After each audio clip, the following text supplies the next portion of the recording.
Nous avons lu ce matin l'Épître aux Hébreux, chapitre 4, du premier verset au 5e.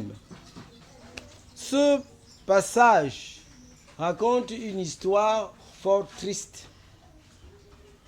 Et cette tristesse vient de la déception de Dieu face à ceux qui prétendent être les siens. Ceux qui disent qu'ils sont de Dieu ont trahi Dieu, et c'est pour cette raison que Dieu jure dans sa colère. Et Dieu ne peut plus les tenir, alors que la promesse était formelle. Et c'est cette promesse que nous voulons recentrer pour qu'elle soit l'objet de notre méditation. Je vous propose donc pour thème: croire à la bonne nouvelle du repos. Croire à la bonne nouvelle du repos. Nous allons voir la découverte du repos. Ensuite, nous verrons ce qu'est la bonne nouvelle du repos. La découverte du repos, notre première partie, et notre deuxième partie, c'est la bonne nouvelle du repos. Voilà les deux mouvements de notre médit.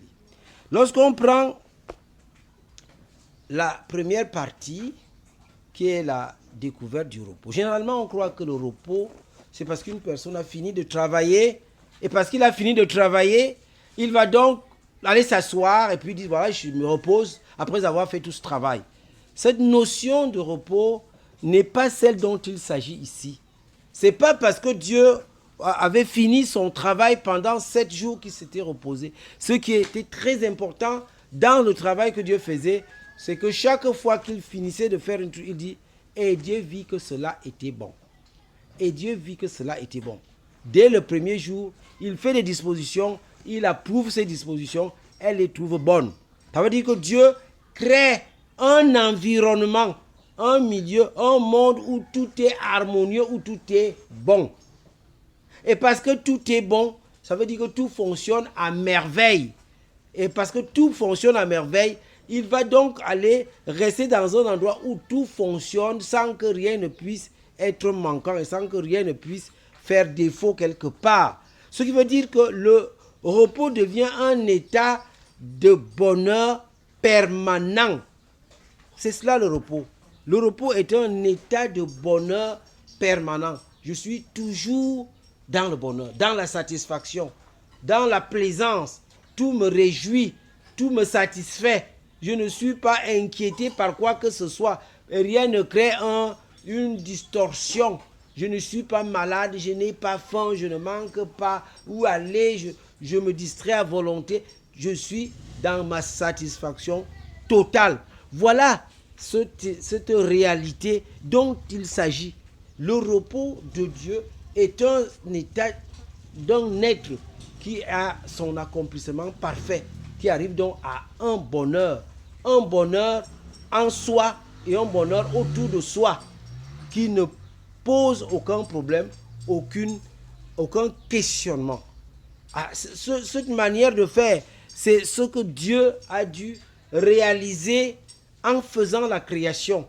Faire quelque chose qui est agréable. Prenons un exemple pour comprendre. Adam et Ève sont placés dans le jardin d'Éden. Ils sont là, ils n'ont rien à faire que de manger les fruits qui sont au jardin d'Éden. Ils ne font pas un travail pénible. Il n'y a aucun travail pénible. Ils sont simplement dans une condition où tout est plaisant, tout est satisfaisant, tout est agréable. Il n'y a rien qui les perturbe, qui les dérange. Et dans cet état de bonheur premier, le premier couple ne souffrait de rien. Et ils y sont restés longtemps dans cet état béatifique. Donc c'est cela le bonheur. C'est cela le repos dont Dieu a établi. Mais quand Dieu a fait cela, il faudrait comprendre que le repos est intimement lié à Dieu. Nous voulons dire, tu ne peux pas avoir un bonheur sans Dieu. Et c'est pour le comprendre. C'est ce que nous avons découvert en lisant le psaume 95. Le psaume 95 montre la grandeur de Dieu. Montre comment Dieu est grand comment Dieu est au-dessus de tous les dieux, comment Dieu possède les profondeurs de la terre, comment il tient les sommets des montagnes, comment il tient la mer, comment Dieu est à obligation d'adoration, comment Dieu est dans une situation satisfaisante où rien ne peut échapper à son contrôle, où rien ne peut être hors de son rayon de compétence. Dans cet état de supériorité, de grandeur absolue, il contrôle et entretient toute réalité. C'est cela l'être qui permet que le bonheur soit. Et c'est lui qui fait que ce bonheur puisse exister. Mais cependant, nous sommes dans une situation alarmante.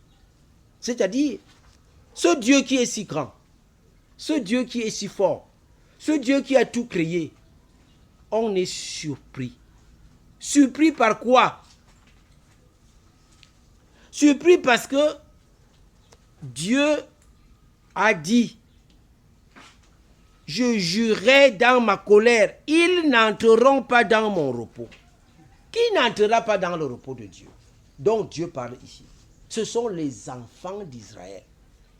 Les enfants d'Israël. Et dans le psaume 95, il dit, j'ai eu ce peuple en horreur. Et pourquoi Dieu a-t-il eu le peuple d'Israël en horreur? La chose est simple à comprendre. Dieu se met en peine pour un peuple. Il appelle Moïse. Il dit à Moïse, va en Égypte. Mon peuple souffre. J'ai entendu les cris de mon peuple. Va délivrer mon peuple pour les amener dans un pays où coule le lait et le miel. Alors que Dieu s'emploie pour sortir un peuple d'une galère pendant 40 ans.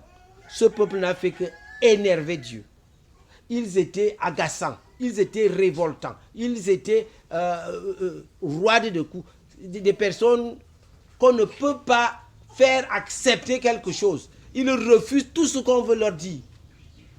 La scène la plus horrible était celle de la présentation de Dieu. Dieu sort. Il se place sur le mont Sinaï. On voit Dieu sur le mont Sinaï, qui est cette fournaise avec grande fumée, avec de grandes flammes. Comment le tonnerre gronde, comment une voix claironne, comment la montagne se secoue. Ils ont très peur. Ils disent à Moïse, va parler avec ton Dieu. Nous, on ne veut pas l'entendre. Ils ne disent pas qu'ils veulent l'entendre parce que ils considèrent vraiment que c'est Dieu. Non, non, ils disent, ce tête-là, s'il continue à rester avec nous, il va nous tuer tous. Toi, va t'occuper avec ton Dieu là. C'est ta préoccupation. Ce n'est pas notre préoccupation. C'est toi, Moïse, qui parle avec ton être là. Va le trouver et reste avec lui. Ce que tu vas nous dire, on va faire. Va le trouver. Au lieu d'attendre Moïse pour dire qu'on va faire, ils disent à Aaron, fais-nous notre Dieu qui nous a fait sortir d'Égypte. Fais-nous notre veau d'or. Votre veau d'or, alors que Dieu est sur la montagne, vous voyez Dieu sur la montagne qui parle avec Moïse. Moïse y est parti. Vous dites à Aaron, non, Moïse là est parti mourir. Fais-nous notre Dieu là, nous on va partir. C'est lui qui nous a fait sortir d'Égypte. Dieu est révolté. Je prends toute la peine pour ce peuple. Et il me renie en face pour choisir une statuette qu'Aaron va faire et qu'Aaron va retirer de la forge. Il fait lui-même un veau d'or. Il dit, voici Israël, ton Dieu qui t'a fait sortir d'Égypte. Le truc que tu viens de fabriquer vous a sorti d'Égypte quand? Et en quoi est-ce qu'il est Dieu? Mais c'est ce qu'ils ont fait. Et c'est ce qui a désolé Dieu. Dieu était donc fâché. Il dit, vous ne pouvez pas entrer dans le pays où coule le lait et le miel. C'est impossible, vous ne pouvez pas entrer. Vous ne pouvez pas connaître le repos. Vous ne pouvez pas connaître le bonheur. Ça veut dire que toutes les fois qu'une personne irrite Dieu, toutes les fois qu'une personne fait des choses qui ne sont pas agréables à Dieu, tu t'éloignes du bonheur. Ça veut dire que tu n'auras pas de satisfaction. C'est ce genre de personnes qui... Il y a des problèmes s'ajoutent. Un problème enfante un autre. Un problème enfante un autre. Tu ne sais pas comment tu peux faire pour te stabiliser. Parce que tu as laissé Dieu. Parce que tu t'es mis à faire autre chose. Et c'est Dieu qui se met en colère Parce que toi, tu l'as abandonné. Parce que toi, tu n'as pas vu ce qu'il a fait pour toi. Parce que tu n'as pas pu regarder ta propre vie. Parce que tu n'as pas compris que Dieu est là et il t'aime. Il te montre sa bonté. Et tu ne l'as pas vu. Et parce que tu ne l'as pas vu, tu ne peux pas arriver. Et jamais tu arriveras au repos. Le repos n'est pas ta réalité. La seule chose qu'il faut pour toi, c'est d'aller être détruit, d'aller en enfer. Tu n'as pas de repos, tu n'as pas droit au repos et tu ne peux pas connaître ce qu'on appelle le repos. C'est pour cette raison que nous devons découvrir la bonne nouvelle du repos. C'est notre deuxième partie. La bonne nouvelle du repos. La bonne nouvelle du repos, il faudrait comprendre ce que c'est que la bonne nouvelle du repos. Pour bien comprendre la bonne nouvelle du repos, nous devons seulement regarder. Regardez. Les enfants d'Israël sont en esclavage en Égypte. Étant en esclavage en Égypte, quand ils doivent partir, Dieu dit, demandez à vos voisins l'or des bêtes, des chèvres, des bœufs. Les enfants d'Israël sont sortis d'Égypte, étant tellement enrichis, ils ont pris tout l'or d'Égypte, des troupeaux à revendre pour partir. Dieu, dès que tu demandes à une personne, il va chercher lui-même. Tout ce qu'ils ont donné aux enfants d'Israël. Ça veut dire que tu n'as pas besoin de chercher qu'on te donne. Ils vont au désert. Dieu s'arrange, comme c'est le désert. Le jour, il fait un nuage qui cache le soleil. Il marche tranquillement comme sous l'ombre. La nuit, ce nuage devient une grande lumière. C'est un nuage lumineux. Ça fait une grande lumière. Personne n'est dans les ténèbres. Ils voient tous la lumière de Dieu. Et ils continuent à marcher. Ils ont marché pendant 40 jours, 40 nuits. Personne n'a eu mal aux pieds. Aucun vêtement ne s'est usé. Quand ils avaient faim, ils se levaient, ils mangeaient la manne. Quand ils ont été fatigués de manger la manne, ils ont dit, non, est-ce qu'on veut seulement manger cette manne-là, ce pain bizarre? Il dit, vous voulez manger la viande? Il a envoyé les oiseaux, les cailles. Ils sont venus, ils mangeaient les oiseaux. Ah, on a soif. Il a dit, frappe seulement sur le rocher et l'eau sort. Ils avaient apporté des mains tout ce dont ils avaient besoin. Ils ne manquaient de rien pendant 40 ans. Mais cependant, ils étaient rebelles. Ils ne pouvaient pas comprendre que Dieu les aime. Vous ne travaillez pas pendant 40 ans. Vous vous promenez tranquillement, passez le temps à marcher sans que quelqu'un se fatigue. C'était une bonne petite balade qu'ils faisaient pendant 40 ans. Personne ne se rendait compte. Mais cependant, ils étaient rebelles. Voilà comment ça se présente. C'est ce qu'eux, ils ont fait. La même chose. Les enfants d'Israël ont vu Jésus. Quand Jésus est arrivé, il va prêcher au désert. Quand les gens ont faim, il appelle les poissons et les pains. Les poissons et les pains arrivent, on les distribue aux gens. On lui demande de payer les taxes. Il dit à Pierre, va pêcher un poisson, tu prends l'argent dans sa bouche, tu viens donner. Quelqu'un est mort, Jésus l'appelle, il dit, reviens, Lazare, reviens. Il dit à la fille de Jaïrus, reviens. Ça veut dire que Jésus était en train de leur montrer que tout est à leur portée de main. Tout. Il n'y a rien qui soit éloigné. Tout est là. Vous pouvez tout avoir. Tout avoir. Ça, c'est ce qu'on appelle le repos. Jésus vous montre qu'il y a le bonheur auprès de chacun d'entre nous.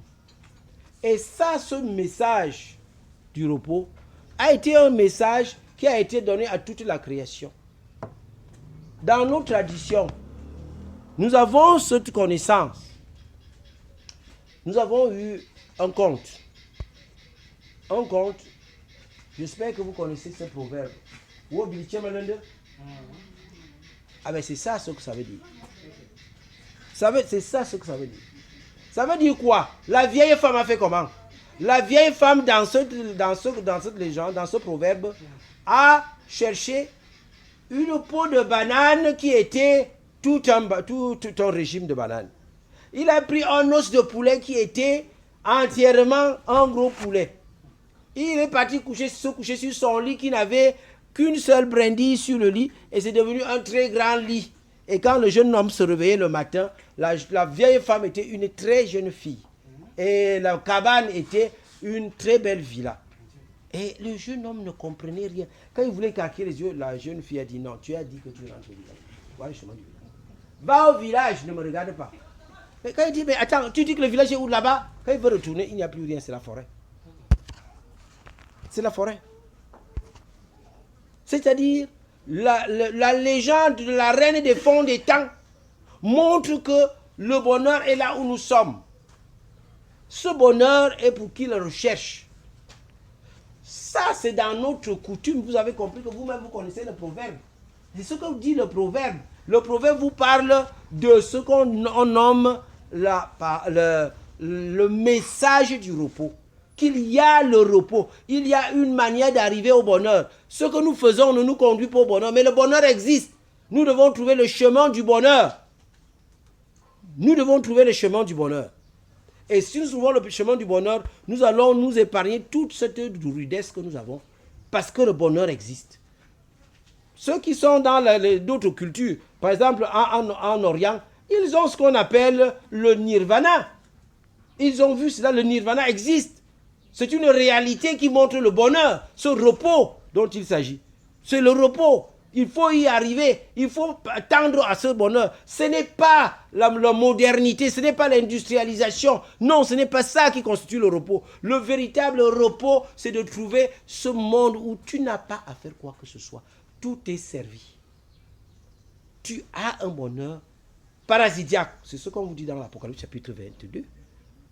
On vous montre que ce sera le paradis où les gens ne souffriront de rien. Plus de maladies, plus de nuit. Vous avez tout ce dont vous avez besoin. Voilà ce que la parole de Dieu vous donne. Cela voudrait dire qu'il y a dans ce monde des domaines qui existent bel et bien et qui constituent un endroit de plein repos.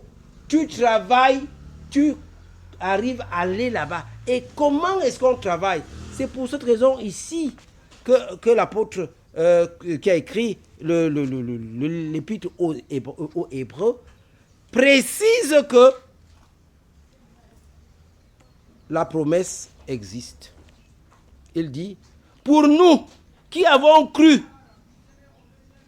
nous entrerons dans le repos. Il faut croire. Croire. C'est ce repos que Jésus a déclaré en montrant le royaume de Dieu. Croire que ce monde existe. Vis dans ta foi.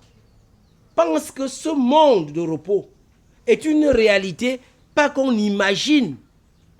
Mais c'est exactement cela. Ce qui dérange aux chrétiens, c'est qu'ils n'ont pas une foi suffisamment éveillée, suffisamment nourrie par la vérité pour connaître ce qu'on appelle le royaume de Dieu, afin de travailler pour accéder à ce royaume de Dieu. Ils doivent rentrer dans le royaume de Dieu. Et quand vous entrez dans ce royaume de Dieu, à ce moment seulement, vous allez vous rendre compte que, mais en fait, quand on parle du royaume de Dieu, c'est quelque chose, c'est un milieu, un monde réel, un monde évident, où tout le monde peut aller, tout le monde peut y arriver. Il faut faire le nécessaire pour y arriver. Nous devons croire au royaume de Dieu. Nous devons croire qu'il y a un monde réel qui existe. Et si nous vivons dans une foi certaine en la vérité, nous atteignons ce royaume. Et nous allons découvrir ce bonheur qui existe. Un bonheur qui ne nous permet pas d'aller très loin. Un bonheur, c'est comme disait l'ancienne tout à l'heure, lorsqu'elle faisait sa prière. Nous sommes obligés de prendre les comprimés. Quand nous, on était petits, on était amusés parce que grand-mère faisait une chose. Il prend des comprimés et il se met à prier. Seigneur Dieu, fais en sorte que ces comprimés-ci aient la force de pouvoir me soigner. J'ai dit quoi? Tu ne peux pas dire à Dieu de te soigner directement. Pourquoi Dieu doit donner la force aux comprimés pour que les comprimés viennent te soigner? Pourquoi pas dire que Dieu, accorde-moi la guérison? Voilà ce qui se passe réellement. C'est que nous ne pensons pas que nous pouvons obtenir de Dieu. Quand quelqu'un obtient de Dieu, il croit que ce n'est pas Dieu qui le lui a accordé. Il croit que c'est une coïncidence. Je me rappelle, j'étais dans une paroisse, et dans cette paroisse, on voulait commencer la prédication. Il s'est mis à pleuvoir, et comme il n'y avait pas de plafond sur notre maison, et ça faisait trop de bruit, j'ai demandé à la de ne pas faire la prière d'intercession. Je vais prier pour que Dieu arrête cette pluie. Alors il s'assoit, je m'en finis de faire la prière, dès que je dis Amen, la pluie s'arrête. Et puis il dit non, les circonstances aidant. c'est que la pluie devait finir à ce moment-là. C'est tout ça. C'est terminé. Voilà comment est-ce que les gens sont. C'est-à-dire, tu vois, la pluie nous dérange. Et on te dit, on va prier pour qu'elle s'arrête. Je finis de prier, la pluie s'arrête. Et vous comprendre que Dieu nous a arrêté la pluie. Il dit non. C'est à ce moment-là que la pluie devait s'arrêter. C'est juste une coïncidence de fait. Donc c'est ça qui fait que nous n'arrivons pas à croire en Dieu parce que nous nous inclinons à une réalité. Cherchons à connaître la vérité. Et quand nous allons connaître la vérité, nous aurons la possibilité de découvrir le repos pour accéder à ce repos. Le repos est bel et bien un état réel. Vous pouvez connaître le bonheur. Vous pouvez arriver à un état de satisfaction. Ça, on ne l'obtient pas après la mort. Non, vous pouvez l'obtenir dès maintenant. C'est pour ça que nous avons dit que la promesse, elle est là. Pendant que la promesse existe encore, ne permettons pas que la porte nous soit fermée et que nous soyons incapables d'y entrer. Croyons à la bonne nouvelle du repos afin que nous puissions entrer dans le repos de Dieu. Crois à la bonne nouvelle du repos. Amen.